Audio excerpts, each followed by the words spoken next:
There has been contention concerning the Qur'an's claim that the sun sets in a spring of dark or murky water. So let's try and see if we can get through this. This is chapter 18, verse 86 of the Qur'an. It's chapter 18, verse 86.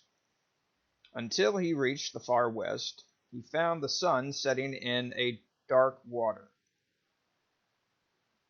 Another translation says, until he reached the setting point of the sun, which appeared to him to be setting in a spring of murky water.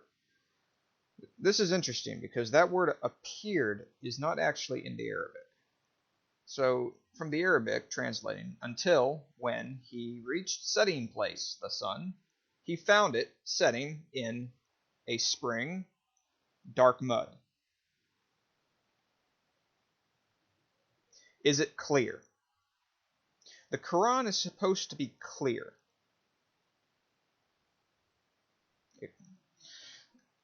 Well, regardless of whether it's clear. You see, people will argue it claims that the sun is setting in a spring of murky water. The Muslims and the scholars will try to explain it, saying it appeared as though to whoever this guy is, supposedly maybe Alexander the Great, it appeared to him as though it was setting in murky water. Let's ask the prophet. Let's stop trying to circumnavigate. If the Quran is not clear,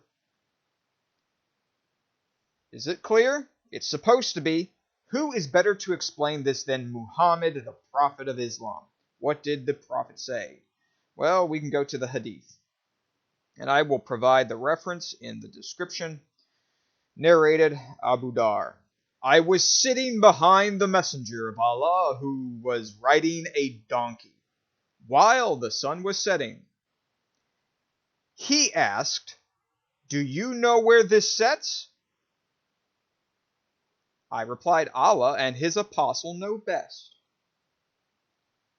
He said, all right, listen to what Muhammad said. He said, it sets in a spring of warm water.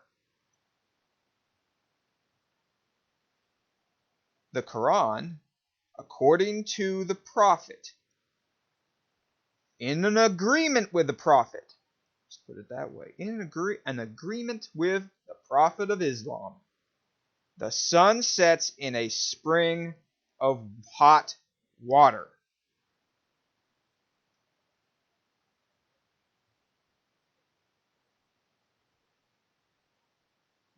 The Quran is wrong.